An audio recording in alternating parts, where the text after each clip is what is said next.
Shalom, jumpa lagi dalam Bina Iman, di mana mempersiapkan kita menyongsong bulan Paskah. Firman Tuhan saya beri judul, Siap Sedia dalam Masa Penantian, yang terambil dalam kitab Lukas 22 ayat yang ke-31 sampai dengan yang ke-34. Kita akan baca bersama-sama. Dikatakan, Simon, Simon, lihat, iblis telah menuntut untuk menampi kamu seperti gandum. Tetapi aku telah berdoa untuk engkau, supaya imanmu jangan gugur, dan engkau, jika engkau sudah insaf, kuatkanlah saudara-saudaramu. Jawab Petrus, Tuhan, aku bersedia masuk penjara dan mati bersama-sama dengan engkau. Tetapi Yesus berkata, aku berkata kepadamu, Petrus, hari ini ayam akan berkokok sebelum engkau 3 kali menyangkal bahwa engkau mengenal aku. Ayat yang ke-31 berkata, kita akan belajar tentang hal menampi.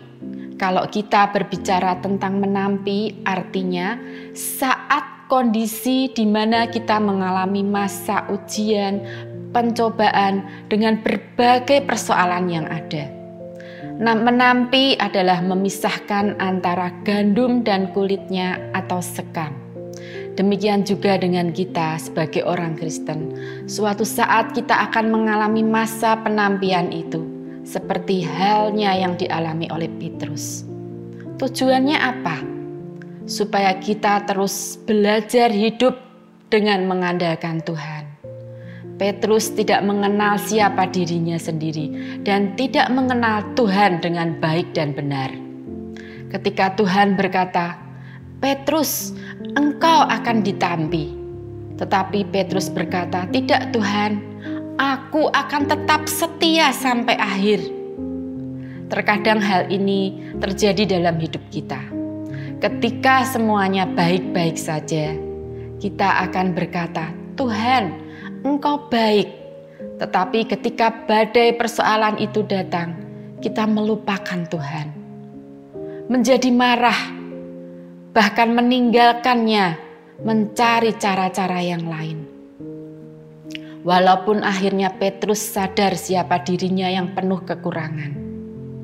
Masa penampian yang mungkin kita alami, datangnya problem, masalah, kegagalan, bukan berarti Tuhan meninggalkan dan tidak mengasihi kita.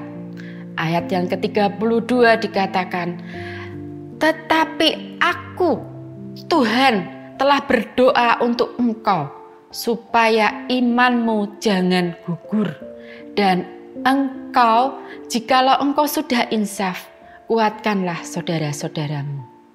Masa penampian itu menguji kita supaya kita tahu siapa diri kita yang lemah, yang tidak berdaya tanpa Tuhan. Kita harus terus menyadari Tuhanlah sumber kekuatan kita. Seperti halnya yang terjadi dengan Rasul Petrus.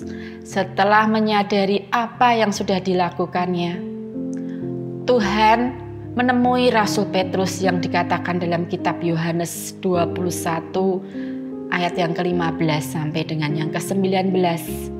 Tuhan mau Petrus berkomitmen kembali untuk mengikutinya. Rasul Petrus menyadari semua yang tidak lagi membuat dirinya jumawa, sombong, tetapi penuh dengan kerendahan hati, mau berkata bahwa Engkau Tuhan dengan kesungguhan hatinya.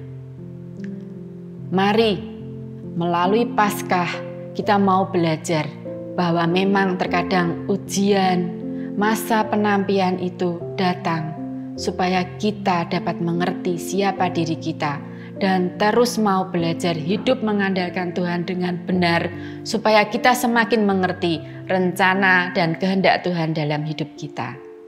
Selamat memasuki bulan Paskah, Tuhan memberkati.